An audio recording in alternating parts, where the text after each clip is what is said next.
Buenas noches, señoras y señores. Durante largas décadas, el terrorismo ha golpeado Europa de forma inmisericorde. Distintos grupos terroristas han asesinado a miles de personas en el nombre de determinadas ideologías. ¿Pero qué ideologías son esas? ¿En el nombre de qué? ¿Cuál es la causa? ¿Qué alegaban para asesinar? Sin práctica excepción, se trataba de grupos de extrema izquierda, la mayoría autodefinidos como marxistas-leninistas y en ocasiones nacionalistas. Lo más chusco de todo el asunto es que la corrección imperante negaba la naturaleza comunista de dichas bandas, asignándoles el epíteto de fascista. En España hemos sido testigos de tal estrategia con ETA, pero en modo alguno ha constituido esto una singularidad.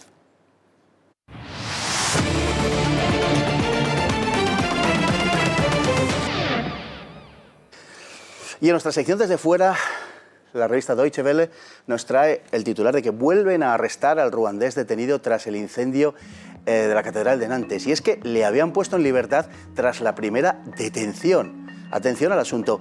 Pese a que existían 3 focos de fuego en el templo, la entrada no había sido forzada y el tipo en cuestión era el encargado de cerrar, el que tenía la llave. El fuego se había detectado a los pocos minutos de abandonar el edificio. ¿Quién sabe por qué le pusieron en libertad? El privilegio blanco, supongo. Miren, el terrorismo es un arma concebida por quienes lo practican como una sustitución de la política. Los terroristas sostienen la creencia de que es la única manera de luchar para conseguir objetivos justos que un enemigo que dispone de muchos más recursos no va a permitir alcanzar. Rara vez, si es que algunas, los terroristas dejan las armas por convicción moral.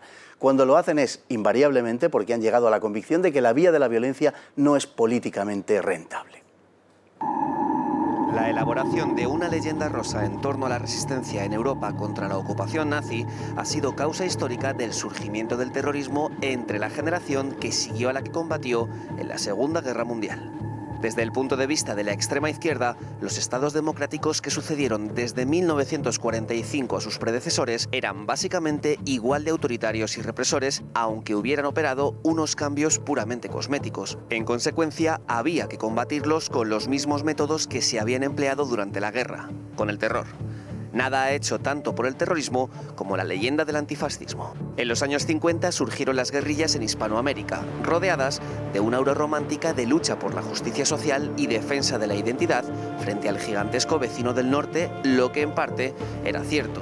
De entre todos, fueron los tupamaros uruguayos quienes iniciaron un modus operandi que sería copiado por los grupos comunistas europeos, especialmente por la fracción del Ejército Rojo alemán, la Baader-Meinhof. Las FARC, por su parte, articularon una red en la que se apoyaban tanto los terroristas de ETA como los del IRA e incluso bandas de narcotraficantes. Lo mismo ocurrió en Asia, donde las guerras de liberación contra las potencias coloniales sucedieron a la Segunda Guerra Mundial. En el Extremo Oriente, las victorias japonesas sobre los europeos fueron la inspiración de los rebeldes y en el próximo lo fue la defensa de los palestinos frente al Estado de Israel.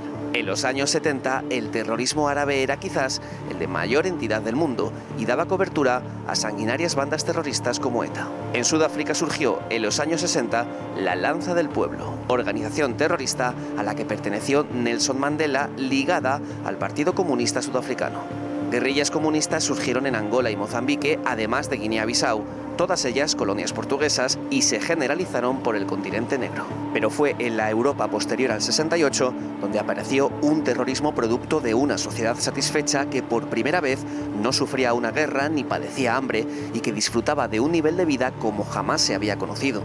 La situación objetiva exigía un alto grado de fanatismo, tanto para aislarse de esa realidad como para deshumanizar a los objetivos del terror, bien fuera policías, militares, jueces, políticos o periodistas.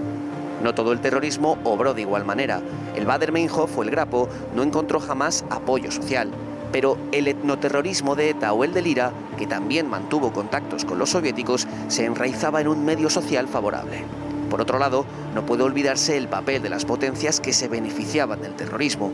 Así, en Alemania se formó un amplio movimiento de protesta estudiantil izquierdista en 1967, a partir del asesinato de un joven a manos de un policía que resultó ser agente de la Stasi. Por aquellas mismas fechas, la República Democrática Alemana se dedicaba también a crear grupos neonazis en la Alemania federal. Uno de estos trataría de asesinar al dirigente ultraizquierdista Rudi Dutschke. La caída del muro de Berlín fue un duro golpe para todos ellos, no solo por razones ideológicas, sino porque la brutalidad del terrorismo islámico que surgió en los 90 relegó los métodos terroristas clásicos a una especie de ineficaz segundo plano, así como también por el cada vez más militante rechazo de la población. Tenemos a don José Luis Orella, que nos encanta que esté aquí con nosotros y que es el autor del Terrorismo en la Europa del Bienestar, una obra que va a salir en papel, como Dios manda, para la primavera próxima, pero que está ya en PDF, en digital, en la red, por si quieren leerlo. Les aseguro que es entretenidísimo, entre otras cosas, y que tiene un auténtico caudal de información. Don José Luis, bueno, ante todo, sea bienvenido.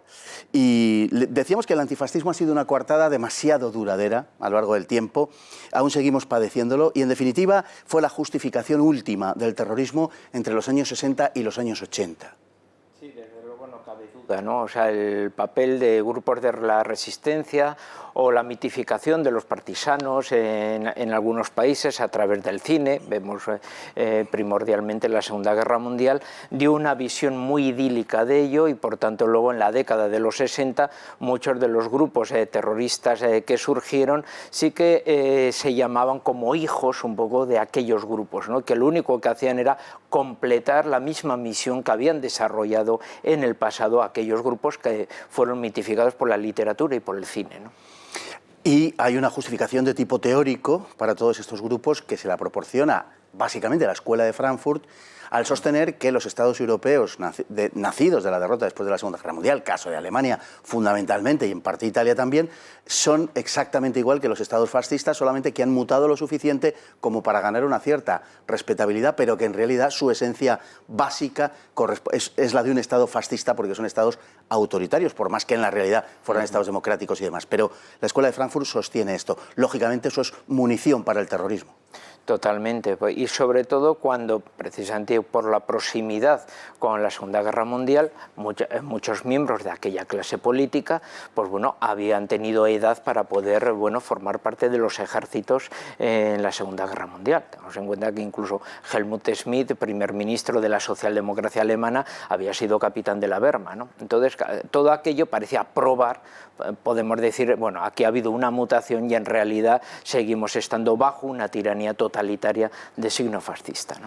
Lo cual es, huelga decirlo, absolutamente absurdo y además rompe una distinción que es real en la historia, que es lo que representa el partisano, lo que representa el guerrillero en el este de Europa, en Yugoslavia, en la Unión Soviética, por ejemplo, marca una diferencia enorme con lo que fue la triste y pálida realidad de la resistencia en los países de Europa Occidental, que no tiene nada que ver con la resistencia, como digo, de Yugoslavia o de la URSS. No, totalmente. En la Europa central y oriental, desde luego, casi podemos hablar más que de movimientos guerrilleros, de estados clandestinos, ¿no? Y que por lo tanto las unidades de guerrilleros, incluso cuando ya tenían una fuerte entidad, ya procuraban formar ya unidades regulares y pasar ya, como pasó con el AK, el Ejército Secreto Polaco, o las propias unidades partisanas de Tito, ¿no? O sea, podemos decir que en cuanto ya tenían una entidad se transformaban en unidades regulares. Ahora, en la Europa occidental casi, bueno, pues va a ser una persistencia desde luego muy elemental. O sea, solo tengamos en cuenta que en Francia, donde parece que es el símbolo de la resistencia posterior a través del mundo de la cultura, era donde las unidades de la Wehrmacht alemana curiosamente iban de descanso para poder recibir los reclutas, descansar y poder volver al frente.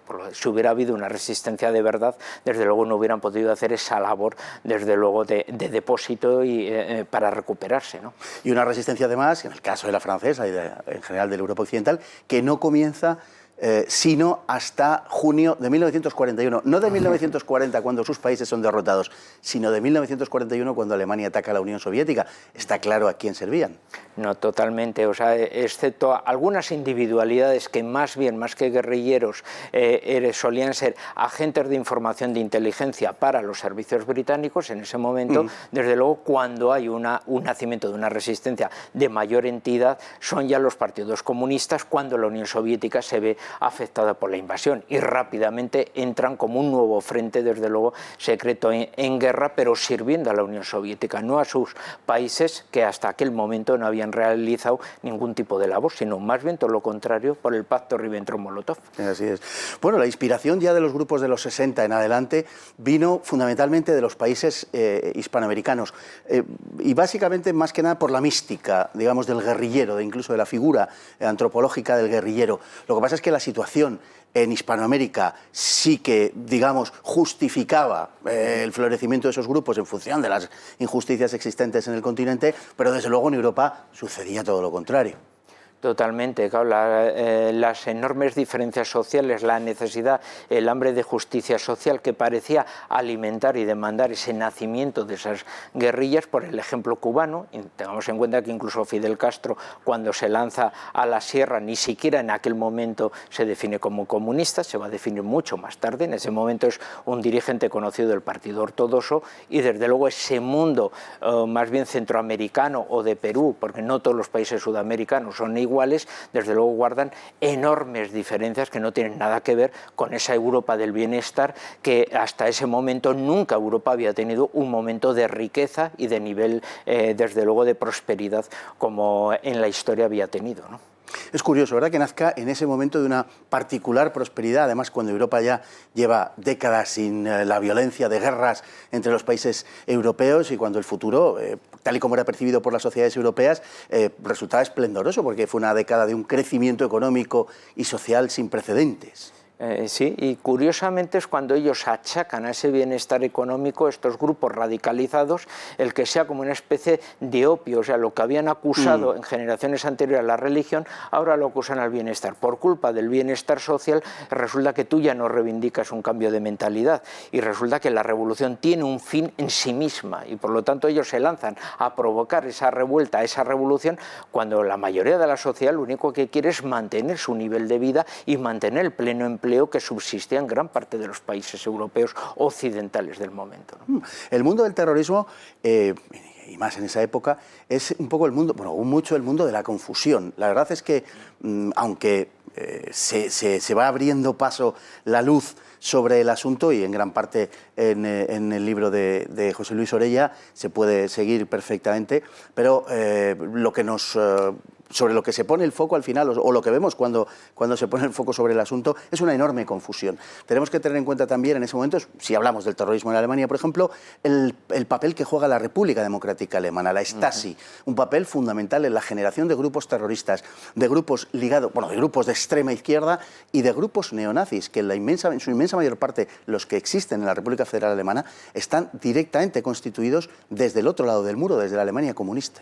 Sí, todo lo que se pudiese mover a la desestabilización de la República Federal Alemana en aquel ámbito de la Guerra Fría. Tengamos en cuenta que ambas Alemanias son las primeras que están de peones en esa línea de frente, desde luego se utilizaba. Por lo tanto, se fomentaba desde luego esa mayor radicalidad de la izquierda fragmentaria para chocar contra el régimen, pero del mismo modo también los propios grupos de nostalgia del neonazismo, con una mayor virulencia radical para, desde luego, atenazar esencialmente en los momentos de la gran coalición del Partido Democristiano y el Partido Socialdemócrata, se viera inmerso, desde luego, entre dos violencias, ¿no?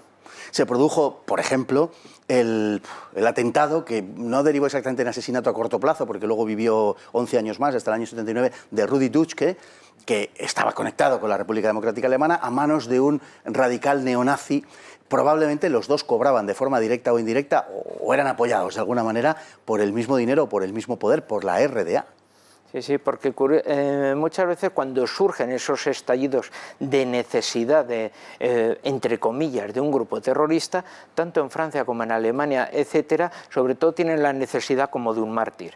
Por lo tanto, cuando uno de esos dirigentes que ha conseguido simbolizar un liderazgo fuerte sobre un movimiento de protesta fuese trabajador o esencialmente de estudiantes de aquel momento heredero del mayo del 68, se convertía en mártir, y ya ante la represión represión sangrienta del régimen, ya podemos decir, estaba justificada esa violencia ya terrorista, ¿no? Entonces la necesidad de crear un mártir que abriese desde luego el camino a la revolución violenta, desde luego lo van a realizar totalmente. No, es un mundo además tan desquiciado. En Alemania la Baader-Meinhof nace en parte como una respuesta a la frustración de la izquierda ante la llegada de Willy Brandt, que básicamente no cambia nada, pero se constituyen con un cierto aislamiento social, pero hay grupos de la extrema izquierda alemana que están, cuyos elementos son perturbados mentales, son locos, es decir, pero con diagnóstico médico, no es que nadie pretenda descalificarlos, o grupos feministas también que se dedican a poner bombas como Rotezora en sex shop, en tiendas de ropa, en fin, asociaciones de médicos por el tema del aborto, unas cosas verdaderamente delirantes. Sí, ellos, desde luego, Alemania era uno de los países que más había disfrutado del milagro alemán y ya sacar, desde luego, de su contexto del bienestar una persona que estuviera dispuesta a poner bombas de una manera totalmente aleatoria, matando gente, ya van a ir sencillamente al reclutamiento de una militancia en unos ámbitos, como vemos, totalmente ya fuera de sí, que vivían en otra realidad, incluso por prescripción médica algunos, ¿no? Porque estaban en tratamiento de proceso de drogas. Que los médicos les habían convencido de que la culpa la tenía el sistema capitalista y por eso estaban locos. Sí, era uno de los grupos cuyos algunos de sus militantes pues acabarán luego formando parte de la RAF, ¿no? Hay una serie de grupos, la mayoría, yo diría, excepto el caso de ETA y de Lira, que vivían en un completo aislamiento social. La Baader-Meinhof es un caso ejemplificante al respecto, y en España los Grapo. Sí, desde luego son grupos que desde luego tienen por su pequeñez un gran miedo desde luego a la infiltración policial para no ser desarmados, pero a su vez eso desde luego les esteriliza para poder aumentar y por lo tanto únicamente crecen casi a un nivel de secta, ¿no? Con miembros familiares, con miembros de amistades, lo cual les da una gran ortodoxia en su actividad, pero desde luego el aislamiento total de la sociedad, una mayor radicalización y desde luego un comportamiento de sus miembros tipo secta, que cualquier psicólogo aplicado en la cuestión de sacar miembros de una secta dice, bueno, es que el comportamiento que tienen es de una auténtica secta y totalmente, podemos decir, divorciados de la realidad social, ¿no? En cambio, ETA y el IRA sí tenían abonado el campo de actuación. Claro, y podemos decir, al alimentarse de un segmento social, además en crecimiento, ellos ya consiguen ser en la punta, el iceberg ya de todo un mundo, ¿no? Igual que ahora ya a través de las cuestiones judiciales sabemos que el mundo de ETA no solo era el grupo terrorista, sino que desde luego detrás de ello existía todo un magma de un mundo asociativo. Eso es lo que les va a permitir subsistir desde luego económicamente, crear redes de apoyo, redes de comunicación, extender desde luego y a través de esa base social poder reclutar miembros y desde luego incluso tener un poderío económico para poder desde luego formar e instruir a sus militantes en otros países, pero luego ellos a su vez también dar esos cursos casi de másteres de violencia, de asesinato a posibles otros nuevos grupos que pudieran surgir con ese ejemplo, ¿no? Que estaban extendidos por Europa, caso de las Brigadas Rojas y el asesinato aquel de Aldo Moro. La existencia de todos ellos fue en general bastante poco gloriosa y su final, en términos generales, lo fue aún menos. Sí, desde luego no cabe duda que el gran protagonismo que ellos tuvieron fue durante la Guerra Fría, ¿no? Acabada la Guerra Fría, o porque tenían unas ayudas evidentes de servicios de inteligencia, o sencillamente porque ya al terminar ese contexto cambia el contexto radicalmente, se quedaron en muchos casos sin medios de financiación. Desde luego cambian las circunstancias, la sociedad también cambia, el perfil del militante terrorista ya es completamente distinto y desde luego pasan ya al pasado y esos grupos que ya no tenían esa conexión con la sociedad casi desaparecen y los demás tienen que buscar su transformación en otro tipo ya de movimiento de protesta, ¿no? Don José Luis Orella, autor del terrorismo en la Europa del bienestar. Muchísimas gracias. A mí es un tema que me interesa especialmente y en este libro van a encontrar respuestas. Como les decimos, sale en papel la primavera próxima, pero pueden echarle un vistazo si quieren en digital, en internet. Muchísimas gracias. Ha sido un placer. Hasta ahora.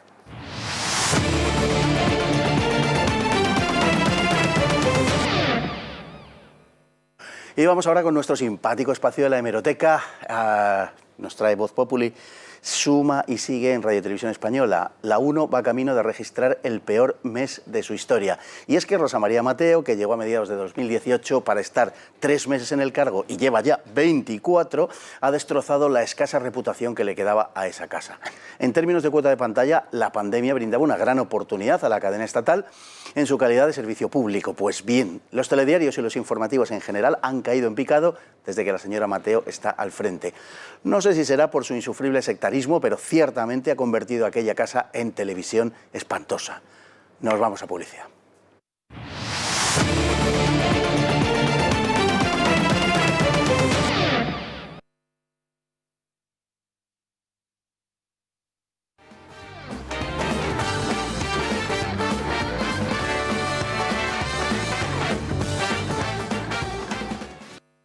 De vuelta a la publicidad, verán, la deriva de la Iglesia Católica en los últimos años resulta desconcertante para una gran cantidad de fieles. Muchos son los temas en los que la doblemente milenaria institución viene pronunciándose sin ton ni son, con el único objetivo de alinearse con la corrección política, como si someterse a quienes no tienen otro designio que su destrucción fuese a salvarles de la quema. Vamos a verlo. La Pontificia Academia para la Vida acaba de hacer público un documento en el que afirma que la pandemia es el producto de la depredación del ser humano sobre el planeta. Envuelto en un lenguaje insustancial, el mensaje roza lo absurdo. Literalmente dice: seremos capaces de colmar el foso que nos ha separado de nuestro mundo natural, convirtiendo con demasiada frecuencia nuestras subjetividades asertivas en una amenaza para la creación, una amenaza para los demás. El documento, en fin, asegura que la causa de la pandemia es la depredación de la tierra, un síntoma del malestar de nuestra tierra, y particularmente la deforestación, que acerca a los animales salvajes a los hábitats humanos. A todo ello hay que sumarle lo que considera la exagerada demanda de carne de los países del primer mundo, en una especie de guiño al veganismo. Todo ello agravado por la intensidad del transporte internacional, según se dice literalmente. El documento hace a continuación un llamamiento en favor de la OMS y las vacunas, señalando que los intereses particulares de las naciones no tienen cabida ante un fenómeno que es de alcance mundial. Razón por la que hay que superar los foros de decisión nacionales y aliarse con los organismos globalistas. Esta línea doctrinal, si es que se le puede llamar así, ya venía anunciada desde mucho tiempo atrás, pero alcanzó su cenit el pasado año con la exhortación apostólica Querida Amazonia del Papa Francisco. En ella se ponderaba la Amazonia como una totalidad plurinacional interconectada a la que invita a admirar y a reconocer como un misterio sagrado, en palabras del propio pontífice. Continúa este desarrollando la idea de que, y les leemos literalmente las palabras de la exhortación papal, un verdadero planteo ecológico se convierte siempre en un planteo social que debe integrar la justicia y las decisiones sobre el ambiente para escuchar tanto el clamor de la tierra como el clamor de los pobres. Un poco más tarde incluso recoge la expresión de la Madre Tierra en la línea de los adoradores de la Pachamama. No contento con esto, Francisco profundiza: me avergüenzo y una vez más pido humildemente perdón, no solo por las ofensas de la propia Iglesia, sino por los crímenes contra los pueblos originarios durante la llamada conquista de América. El último posicionamiento del Vaticano sobre cuestiones candentes de la sociedad española ha sido en favor de la inmigración masiva y su naturalización, lo que es calificado de una solución que beneficia a todos. El subsecretario de Migrantes y Refugiados de la Santa Sede, el italiano Fabio Baggio, ha señalado que hay que favorecer los canales regulares de inmigración para no dejar a nadie atrás. Sí, ha empleado exactamente esa expresión: no dejar a nadie atrás, acuñada por el globalismo el otoño pasado y que nuestro gobierno utiliza profusamente con ocasión de la pandemia. El mensaje del Vaticano hace tiempo que resulta indistinguible del mensaje globalista. Don Pedro Fernández Barbadillo, sea muy bienvenido. Hola, buenas tardes. Complicado y divertido el tema que nos ocupa hoy. En fin, haciendo abstracción del lenguaje extremadamente cursi que se utiliza últimamente por parte del Vaticano y de organismos eclesiales varios, digamos que la deriva de la Iglesia está asombrando a no pocos católicos, asombrando y no precisamente para bien. Hay muchas veces que la Iglesia resulta prácticamente irreconocible. Pues a ver, la misión de la Iglesia, según el catecismo de la propia Iglesia católica, pues es anunciar el Evangelio, difundir la fe, celebrar sacramentos, ser testimonio misional y eclesiástico, evangélico. Además, dice, bueno, no dice nada de que se tenga que preocupar la Iglesia de si comemos mucha carne o poca carne, más bien se tendrá que preocupar de que todos comamos. Sin embargo, está con una adhesión a los mensajes pues, que podemos leer en las páginas de cualquier periódico de izquierdas de Internet. Sí, porque el mensaje de Cristo es ir y bautizar a todos, y evangelizar y bautizar a todos los hombres en el nombre del Padre, del Hijo y del Espíritu Santo. ¿No? Predicar, quien crea se salvará y quien claro, no crea se condenará. No dice nada de las espinacas. Bueno, resulta llamativo el que la Mejor que no hable de las espinacas, porque si no nuestros hijos iban a tener problemas, iban a rechazarlo. Bueno, resulta llamativo el que la atención de la Iglesia se focalice en el asunto ecologista. Pero es que además se le nota, digamos, poco entrenada. O sea, se nota que es una cosa muy traída por los pelos y que tienen que encajar como puedan, porque la verdad es que el esfuerzo es bastante inútil. En el documento en cuestión se dicen bastantes disparates. Desde el punto de vista puramente mundano, bueno, en realidad el documento no tiene prácticamente ninguna dimensión espiritual. Por ejemplo, habla de la deforestación creciente cuando en realidad hay una masa forestal en estos momentos más grande que nunca. Sí, medida por los satélites de la NASA y comparada con lo que había hace poco más de 20 años. O sea, es una prueba obvia, irrefutable, de que en el planeta cada vez hay más masa forestal, más bosques, y esto pasa prácticamente en todo el mundo, incluso en China, que es el segundo país más poblado del mundo, porque ahora le ha superado India, incluso en España también, en Rusia también está creciendo la masa forestal. Sin embargo, pues parece que en el Vaticano los encargados de redactar estos documentos se informan pues, por teletipos de hace varios años o por lo que sueltan los catastrofistas de Greenpeace y de asociaciones parecidas. Hombre, yo quiero ver esto con un poco de esperanza, y es que desde hace poco más de un siglo la Iglesia, siempre que ha apoyado una causa profana o mundana, es una causa que está ya abandonada por el resto del mundo. Tal vez sea esto lo que le pasa al ecologismo, que ahora que lo abraza la Iglesia Católica es cuando precisamente se está cayendo a pedazos. Bueno, ¿de verdad la Iglesia tiene que pronunciarse sobre si comemos mucha o poca carne en el mundo? Bueno, y la encíclica Laudatio Si del Papa Francisco, la verdad, también hablaba de que se usaba en exceso el aire acondicionado, que eso estaba desgastando los recursos naturales, y también hablaba del planeamiento urbanístico de las ciudades para hacerlas más sostenibles. Digo, bueno, ha habido muchísimos papas que tenían conocimientos urbanísticos, arquitectónicos, y a los que debemos pues, gran parte del patrimonio de la Iglesia que tanto nos asombra y que es una promoción de la belleza, pero ninguno de estos papas se dedicaba a escribir sobre las medidas que debían tener los edificios para construirse, ¿no? Es que asombra que el Papa Francisco esté volcado en estos asuntos, que además que no tienen nada que ver, no ya con la misión de la Iglesia, sino con lo que él mismo dice. El año pasado habló de que la Iglesia no es una ONG. La Iglesia no puede ser ni una ONG, ni una empresa, ni una multinacional, ni siquiera una asociación espiritual, sino que es algo que está mucho más allá de estas asociaciones humanas, que está movida por el propio Cristo para difundir la fe. Esto lo dice el Papa hace unos meses y, sin embargo, los documentos que se van aprobando contradicen su mensaje. Eso es a mí lo que me preocupa. Bueno, y es que además, incluso en este documento, habla abiertamente a favor de la OMS, como si fuera la Organización Mundial de la Salud, que bueno, ya hemos visto todo cómo actuar en la pandemia, e incluso con anterioridad durante mucho tiempo, que no es precisamente una entidad evangelizadora ni ejemplar por ninguna razón, ni filantrópica, y mucho menos filantrópica, y habla también adoptando el lenguaje del globalismo. Es que es imposible de distinguir un lenguaje del otro. Es una cosa, como digo, que causa verdadero asombro y estupor en amplios sectores católicos. Bueno, es que dijo Jesucristo que a vosotros os perseguirá el mundo porque me seguís a mí, y si el mundo nos persigue es que no me seguís. Y dices, bueno, a mí lamento que la Iglesia, como católico, como bautizado, pues la Iglesia esté adoptando este mensaje absurdo de adhesión absoluta a un sistema que se está desmoronando y que está mostrando su fracaso sin ton ni son. Por ejemplo, otro asunto que también es un escándalo es el acuerdo de la Iglesia Católica con la dictadura comunista china, que ha supuesto el abandono de los católicos chinos que se han mantenido fieles y no se han unido a la Iglesia nacional, a la Iglesia cismática patrocinada por esta dictadura comunista. Pues ¿para qué? Pues para que el Papa pueda hacer un viaje a China, para predicar no se sabe qué. Además, una China que, como hemos visto durante el confinamiento, ha recibido los elogios de ese gran benefactor de la humanidad, ironía, que es Bill Gates. O sea, que le ha puesto como ejemplo al gobierno chino frente al gobierno norteamericano sobre la manera de combatir la pandemia.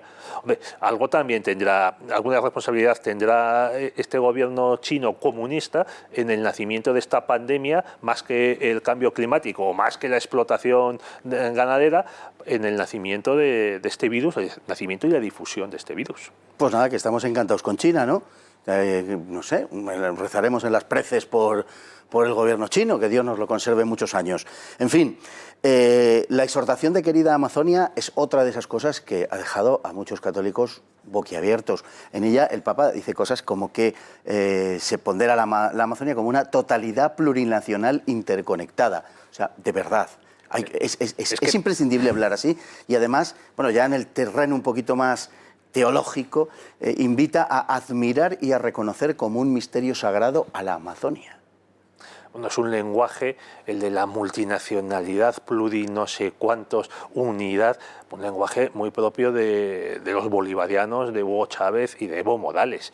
Y no se sabe muy bien lo que quiere decir, porque hasta ahora los misioneros, bueno, hasta el Concilio Vaticano II, los misioneros católicos iban a estos lugares a sacar precisamente del atraso, del salvajismo, es una expresión que no se suele usar ahora, a las escasas poblaciones que viven en el Amazonas. Pues, desde sacrificios humanos y canibalismo y atrasos, vivir en la edad de piedra, como usted ya sabe, este neolítico, pues a llevarles pues vacunas, alfabetización, asentamiento, enseñarles a cultivar y también a protegerles de la explotación que efectivamente ha existido en Brasil, en Perú y en otros países, pues por empresarios mineros o forestales y también por los gobiernos locales. Pero desde luego no se tenía nunca como modelo de vida a esas comunidades que están en una situación de atraso que asusta. No hay más que ver los documentales del Hombre y la Tierra de Félix Rodríguez de la Fuente. O sea, ¿alguien quiere vivir como viven esta gente? En esta misma exhortación se hablaba de buscar hombres casados para sustituir a los sacerdotes que no quieren ir al Amazonas.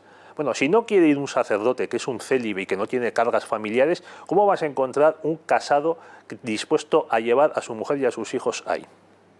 Pues me parece contradictorio. Parece bastante lógico, ¿no? En fin, y además el Papa nos ha regalado la enésima condena de la conquista y evangelización de América, cuestión que usted trata en su libro, por cierto, que va por la segunda edición. Eso es. Esto no estaba en mi libro. De historia del Imperio Español, de la editorial de Almuzara. De Almuzara, y que trata amplia y profundamente. Que un Papa condene lo que fue un empeño evangelizador, que un Papa condene los esfuerzos, desde luego sin cuento, de aquellos españoles que cruzaban, y lo hicieron miles de ellos, que cruzaban el océano arrostrando todos los peligros que aquello conllevaba en esa época, además no solamente el cruce del océano, sino de enfrentarse a poblaciones muchas veces hostiles, la climatología, la fauna, las distancias, los peligros de todo tipo, enfermedades y demás. Que un Papa se dedique a condenar esto, en fin, no lo voy a calificar, pero tiene que producir una profunda pena a los españoles, que nos honramos con nuestro pasado y que creemos que fue enormemente meritorio, y en general a todos los católicos. A mí me parece, y tengo que decirlo así porque es lo que me parece, una auténtica vergüenza. Bueno, es una vergüenza que por desgracia empezó Juan Pablo II cuando también pidió perdón por todos los errores cometidos por la Iglesia Católica. Yo muchas veces en estos asuntos digo, bueno, tú pide perdón por lo que tú has hecho, no pidas perdón por lo que han hecho los demás, porque desde nuestro punto de vista lo que pasó hace 200 o 500 años pudo ser una equivocación, pero en ese momento no lo era.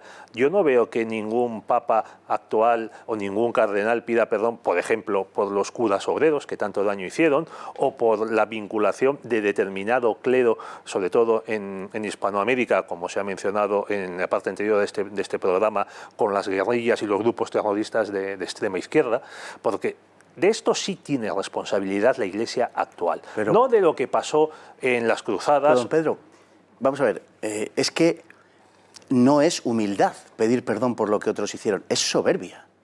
¿Cómo se puede autoarrogar la representación de otras personas que efectivamente, como está diciendo perfectamente, obraron de una manera absolutamente correcta en su tiempo? Pues sí, soberbia, que es un pecado capital, como se explicaba antes. Pero hoy están los pecados capitales, no creo que se enseñen en las catequesis que se dan en las parroquias. Yo los aprendí muy tarde, también las cosas como son, porque soy una víctima del Concilio Vaticano II. Pero, ¿qué le vamos a hacer? Así es. Y vamos, la implicación de España en la difusión de la fe católica es impresionante. Es algo lo que permite que la Iglesia hoy todavía tenga cierto peso internacional. La corona española pagó el viaje hasta 1800 de varios miles de religiosos, y no solo españoles, sino también portugueses, italianos, hasta franceses, belgas y alemanes. Fray Junípero Serra ya en la segunda mitad del siglo XVIII seguía diciendo a los soldados y los funcionarios que le acompañaban que ellos, los españoles, la única legitimidad que tenían para estar en tierra de indios era difundir la fe católica. Claro.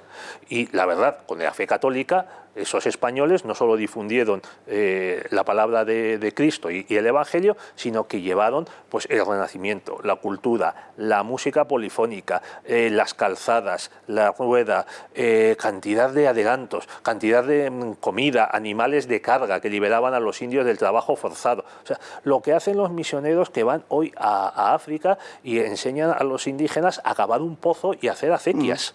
Es decir, fue una labor pensando no solo en el mundo del más allá, sino también en el mundo de ahora. Lo que pasa es que, como decía Nicolás Gómez Dávila en uno de sus geniales aforismos, el progresismo eclesiástico está empeñado en convertir la doctrina cristiana a las opiniones patrocinadas, es muy importante esto de patrocinadas, por las agencias de publicidad y los agentes comerciales. Por desgracia, parece que es lo que prima ahora en el Vaticano. Pues sí, fue verdaderamente profético. Bueno, y hay un último aspecto también que ha salido estos días a la luz, y es la llamada a legalizar la inmigración ilegal, exactamente en los mismos términos en los que lo está planteando el globalismo. No hay diferencia entre lo que proponen y lo que se aprobó o lo que se acordó en la cumbre de Marrakech de noviembre del 18. O sea, es una cosa verdaderamente asombrosa. Yo espero de la Iglesia que sea capaz de señalar, o sea, las culpas que tenemos cada uno pues, en las desgracias que sufre la humanidad, pues en la pobreza, en las injusticias. En este asunto de la inmigración, la Iglesia, encabezada por el Papa Bergoglio, no se limita a hablar de la inmigración en los términos en los que lo hacen por las terminales del globalismo, sino que es idéntico. O sea, nunca dice que tengan culpa de las muertes en el Mediterráneo, por ejemplo, los países de origen de esos inmigrantes y los países de los que zarpan las pateras, que en este caso pues, son Marruecos, Argelia, Libia.